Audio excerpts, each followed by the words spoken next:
இந்த வீடியோவில் என்ன பார்க்க போகிறோம் அப்படின்னு பார்த்தீங்கன்னா, நம்ம ஒரு கவனம் தேவை. பனை மரத்தில் பொறுத்தவரையிலையும் ஓலை வெட்டினாலும் சரி, நொங்கு வெட்டினாலும் சரி, மரத்தில் ஏறினாலே கொஞ்சம் கவனமாக தான் இருக்கும். அழகு இருக்கிற இடத்துல தான் ஆபத்து இருக்குங்கிற மாதிரி. மரம் பார்க்க அழகாக தான் இருக்கும், ஆனால் அதில் பார்த்தீங்கன்னா ஏகப்பட்ட ஆபத்து இருக்குது. அது என்ன அப்படிங்கிறத இப்போ வீடியோவில் பார்க்கலாம். அதுக்கு முன்னாடி நம்ம சேனல் புதுசாக பார்க்க வரீங்க அப்படின்னா மறக்காமல் சப்ஸ்கிரைப் பண்ணிங்க. அப்புறம் தான் இது போன்ற இன்ஃபர்மேஷன்லாம் உங்களுக்கு நான் பார்த்தீங்கன்னா நிறைய வீடியோ எடுத்து போடணும்.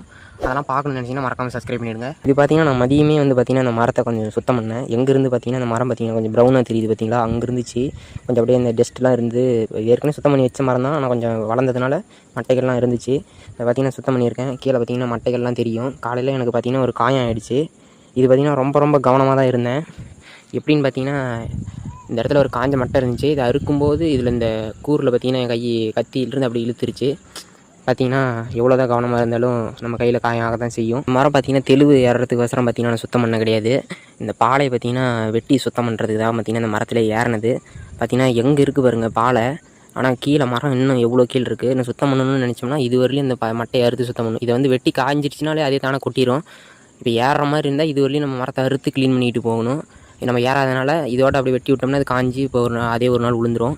அப்படி விழுகும்போது இதுக்குள்ளே பார்த்திங்கன்னா பாம்பு, பூரான், தேள், இந்த மாதிரி விஷ வாய்ந்த பூச்சிகள்லாம் பார்த்திங்கன்னா உள்ளே இருக்கும். இதுலேயே நம்ம ஆபத்தான முறையில் தான் வேலை செஞ்சிட்ருக்கோம். ஒரு வாட்டி காயம் ஆகிடுச்சுன்னா அது ஆறத்துக்கு ரொம்ப நாள் ஆகும். ஆனால் அது ஒரு நிமிஷம் நம்ம யோசிச்சிருந்தோம்னா அந்த காயத்துலேருந்து நம்ம மீண்டலாம். அதனால் மறக்காமல் கொஞ்சம் பார்த்து சேஃபாக இருங்க. மறக்காமல் இந்த வீடியோ பிடிச்சிருந்தா லைக் பண்ணிக்கங்க, சப்ஸ்கிரைப் பண்ணுங்கள்.